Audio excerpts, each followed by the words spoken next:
సొంత తల్లిని తన తండ్రి తప్పుతుంటే కొడుకు కావలగాస్తాడు. ఈ ఘటన మన కళ్ళారా చూసినాం. ఆ ఘటన జరిగినప్పుడు వీళ్ళు అక్కడే ఉన్నారు, వీళ్ళు ఇంటి పక్కనే ఉండేవాళ్ళు. ఆ ఘటన జరగగానే పరదని తెంపేసి లోపలికి వెళ్ళినటువంటి వ్యక్తి తనే ఆ సీసీ కెమెరాలో కనిపించినట్టు. మీ పేరు? కిరణ్ స్వామి. మీ పేరమ్మా? ప్రీతిక స్వామి. మా ఇల్లు పక్కకి ఇల్లు ఓకే, ఆపోజిట్ ఉంటాం మేము. ఓకే, వాళ్ళు వచ్చి గిట్ల ఇక్కడికి సంవత్సరం పైన అయింది. ఓకే, తరచు గొడవ అవుతుందంట, పెళ్ళమ్మూరికి పిఎస్ దాకా పోయిందంట.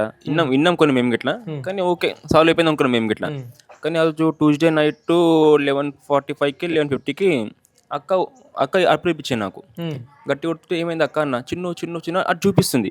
మాట వస్తుంది అక్క గిట్లా టెన్షన్లా పొగలు వస్తుంది ఇట్లా. నాకు పొగలు వస్తుంది అంటే ఫస్ట్ నేను ఇంట్లో ఎవ్వరు లేరేమో, ఇట్లా కాలుతుందేమో అనుకున్నా ఫస్ట్ నేను స్టార్టింగ్ లో.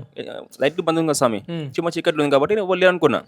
ఆ చిన్న పిల్లలు వచ్చి అప్పుడు చెప్తుంది మాకు, వాళ్ళ కొడుకు వచ్చి చెప్తుండు, మా డాడీ మా మమ్మీ మీద పిట్టలు పోసిండు అంటే వచ్చి పారిపోయిండు. పారిపోయిన అప్పుడు నేను షాక్ అయిపోయినా. పోయి పడదా గుంజిన దోని తనినా లోపలికి వెళ్ళిపోయినాం. 2 సార్లు 3 సార్లు లోపలికి ట్రై చేసిన. ఆ పొగ అనేది ఎక్కువ ఉంది ఆడ, చిన్న ఇల్లు స్వామి, అది పొగ ఎక్కువ అయిపోయింది.